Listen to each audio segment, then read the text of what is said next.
بخاری مسلم میں کئی ایک احادیث ہیں پولیس رات کے حوالے سے. ایک وہ حدیث جو بخاری اور مسلم دونوں میں موجود ہے. اللہ کے محبوب صلی اللہ علیہ وآلہ وسلم فرماتے ہیں کہ قیامت والے دن اللہ تعالیٰ جہنم کے دونوں سروں پہ ایک پل رکھے گا، یعنی جہنم کو پار کرنے کے لیے ایک بہت بڑا پل رکھے گا. بخاری مسلم کے الفاظ ہیں، سب سے پہلے میں اپنی امت کو لے کے اس کے اوپر سے گزروں گا، اور اس کے بعد باقی انبیاء بھی اپنی امت کے لوگوں کو اپنے ساتھ لے کر گزریں گے، اور ہر رسول کی زبان پہ سمیت میرے رب سلم رب سلم رب سلم ہوگا. اے اللہ سلامتی فرمانا، اے اللہ سلامتی فرمانا، اے سلامتی فرمانے والے رب سلامتی فرمانا. اب نماز کے بعد بھی مسلم شریف میں دعا ہے نا، اللہم انت السلام و منک السلام تبارک یا ذا الجلال والاکرام، سلامتی.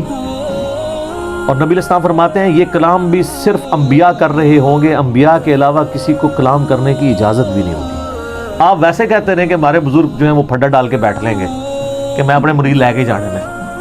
بخاری مسلم کہتی ہے کہ انبیاء کے علاوہ سب کی زبانیں ہوں گی گونگ، سوائے اس کے کہ وہ کہیں گے رب سلم رب سلم رب سلم.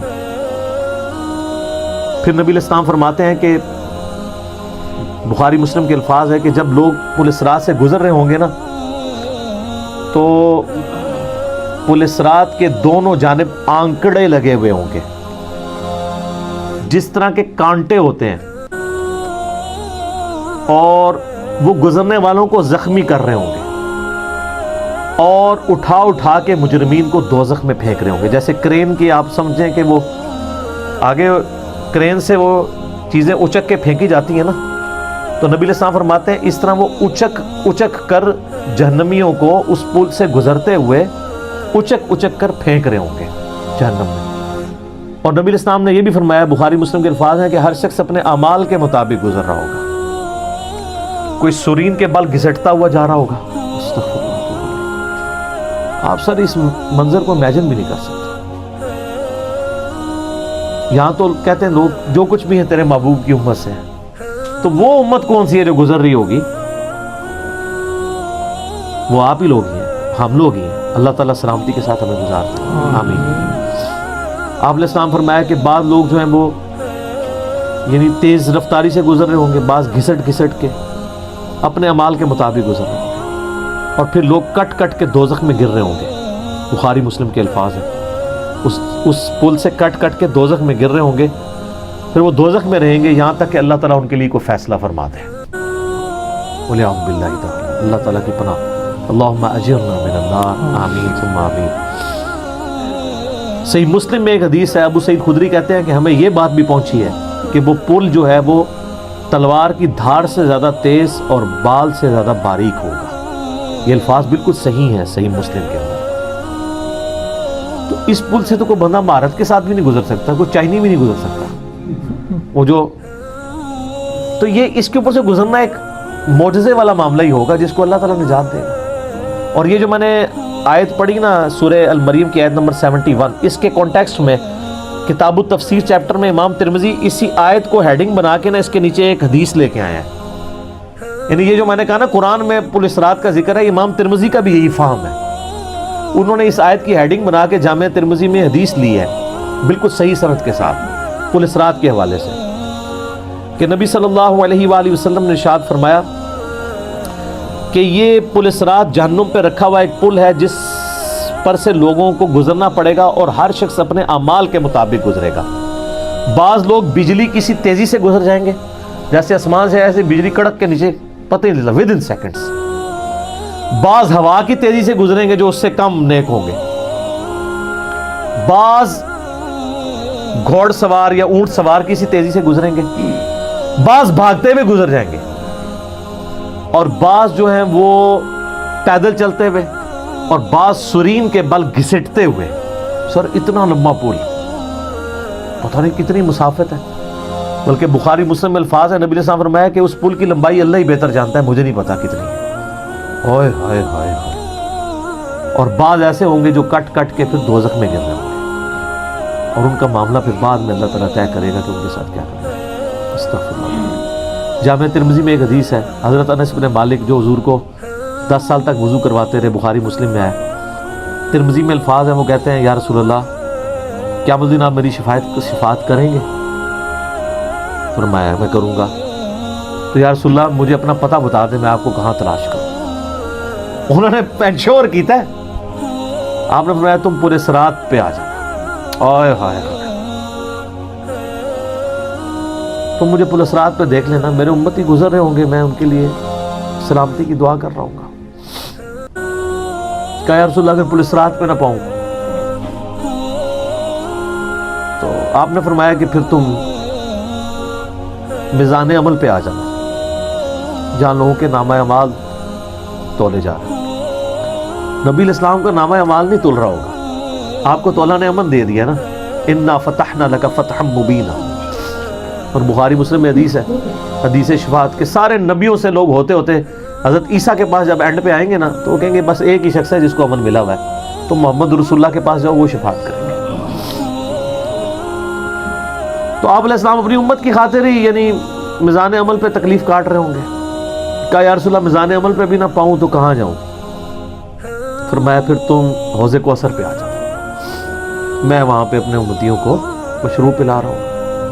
بخاری مسلم میں درجنوں احادیث ہیں، آسمان کے ستاروں کے برابر اس کے برتن ہیں، اور جو ایک بار پیے گا وہ کبھی پیاسا نہیں ہوگا۔ جنت میں لوگ مشروب لذت کے لیے پیئیں گے، پیاس کی وجہ سے نہیں پیئیں گے۔ ان کا یا رسول اللہ اگر آپ مجھے پل صراط پہ بھی نہ ملے، میزان عمل پہ بھی نہ ملے، اور آپ صلی اللہ علیہ وآلہ وسلم حوض کوثر پہ بھی مجھے نہ ملے تو پھر میں آپ کو کہاں تلاش کروں؟ آپ فرمایا تم مجھے تلاش کرنا، میں ان تین میں سے کسی ایک جگہ پہ ہوں۔ تو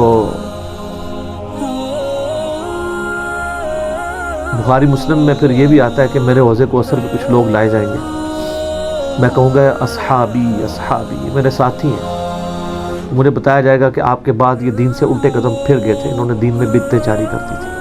آپ فرماتے ہیں میں کہوں گا سحقا سحقا لمن غیر بعدی، کو دور کر دو مجھ سے، میرا ان سے کوئی تعلق نہیں۔ بخاری مسلم میں الفاظ ہیں، عبداللہ ابن ابی ملیکہ جب یہ حدیث بیان کرتے تھے تو کہتے تھے اے اللہ ہم تیری پناہ میں آتے ہیں اس چیز سے کہ تیرے نبی کی وفات کے بعد ان کے دین سے الٹے قدم پھر جائیں۔ یہ وہی لوگ ہیں جو حضور کی وفات کے بعد مرتد ہو گئے تھے، مسلمہ کذاب کے ساتھ مل گئے، منکرین زکوٰۃ میں شامل ہو گئے، سیدنا ابوبکر کے خلاف کھڑے ہو گئے۔ اور یہ صرف قانوناً صحابہ کے بارے میں صرف یہ حدیث نہیں ہے، عام امتیوں کے بارے میں الگ سے حدیثیں ہیں بخاری مسلم۔ یہ نہ سمجھیں کہ پچھلے لوگوں کے لیے، قیامت تک کے لیے جن لوگوں نے دین میں بدعتیں جاری کی ان کے لیے حدیثیں ہیں، اس میں امتی کے الفاظ بھی ہیں، وہ بھی بخاری مسلم میں۔ اور امت کیا کر رہی ہے؟ صحیح مسلم میں حدیث ہے، نبی علیہ السلام ایک دن اتنا روئے اور ساتھ ساتھ آیتیں پڑھ رہے ہیں قرآن کی۔ پہلے آپ نے سورہ ابراہیم کی وہ آیت پڑھی جس کا ترجمہ یوں ہے کہ ابراہیم علیہ السلام کہتے ہیں اے اللہ شیطان نے کتنے لوگوں کو بہکا دیا، تو جو شیطان کے رستے پہ چلا میرا اس سے کوئی تعلق نہیں ہے، یعنی اعلان برات کر دیا اپنے ماننے والوں سے۔ پھر آپ نے سورہ مائدہ کی وہ آیات پڑھی جس میں حضرت عیسیٰ علیہ السلام کی اور اللہ کی قیامت کے دن گفتگو ہوگی۔ اس میں عیسیٰ ابن مریم کہیں گے اے اللہ جب تک میں ان میں موجود تھا میں ان پر گواہ تھا، جب تو نے مجھے اٹھا لیا پھر تو اور تیرا ان کا تیری مرضی، ان کو عذاب دے یا چھوڑ دے، اعلان برات۔ تو حضور نے کہا کہ یا اللہ ابراہیم نے بھی اپنی امت سے اعلان برات کر دیا، عیسیٰ نے بھی کر دیا، لیکن میں کہتا ہوں میری امت میری امت۔ اور صحیح مسلم کے الفاظ ہیں، حضرت جبرائیل علیہ السلام آئے اور کہا کہ اللہ نے مجھے آپ کی طرف بھیجا ہے اور کہا کہ میرے محبوب سے پوچھو کہ اس کو وہ کون سی چیز ہے جو غم زدہ کر رہی ہے، حالانکہ اللہ کو سب کچھ پتا تھا۔ آپ نے فرمایا میری امت۔ تو جبرائیل علیہ السلام نے پھر اللہ کی طرف سے بشارت دی کہ نبی علیہ السلام کو کہ اللہ تعالیٰ فرماتا ہے کہ اے نبی آپ غم زدہ نہ ہو، ہم آپ کو آپ کی امت کے معاملے میں قیامت والے دن رسوا نہیں کریں گے۔ تو سبحان اللہ تو ہم پڑھتے ہیں لیکن ہمارے ایسے کرتوت نہ ہو کہ سحقن سحقن لمن غیر آبادی نہ ہو جائے کہیں، سحقن سحقن لمن بدل آبادی نہ ہو جائے کہیں، یہ بھی تو چانسز ہے۔ استغفر اللہ واتوب الیہ۔ نبی علیہ السلام نے تو اپنی محبت کا حق ادا کر دیا، اور مسلم شریف میں حدیث ہے قیامت کا دن وہ ہے کہ جب ابراہیم علیہ السلام بھی میری طرف متوجہ ہوں گے، جس دن کوئی بھی اللہ کی بارگاہ میں کلام کرنے والا نہیں ہوگا، میں ابراہیم علیہ السلام کی سفارش بھی میں کروں گا۔ حضور کی سفارش کے بعد انبیاء کو بولنے کا موقع ملے گا۔ اسی پہ وہ اعلیٰ حضرت کا شعر ہے نا، وہ جہنم میں گرا ان سے جو مستغنی ہوا، ہے خلیل اللہ کو حاجت رسول اللہ کی۔ بل ہم شعر کہہ سکتے ہیں، ہم محبت کے لیے نعرے مار سکتے ہیں، لیکن نبی علیہ السلام نے جو امت کو تعلیمات دی تھیں حجۃ الوداع کے موقع پر، غدیر خم کے موقع کے اوپر، امت نے کسی ایک وصیت کا بھی پاس نہیں کیا۔ اب ایک دردناک ٹاپک ہے، جتنی مرضی بات کی جائے نہ ختم ہونے والی ہے۔ بس اس کو اسی پہ کنکلوڈ کرتے ہیں کہ اللہ تعالیٰ قیامت والے دن ہمیں اپنی رحمت کاملہ سے اپنے محبوب صلی اللہ علیہ وآلہ وسلم کی شفاعت کے ساتھ قیامت کی ساری ہولناکیوں سے بلا حساب و کتاب جنت میں داخلہ عطا فرمائے۔ آمین ثم آمین۔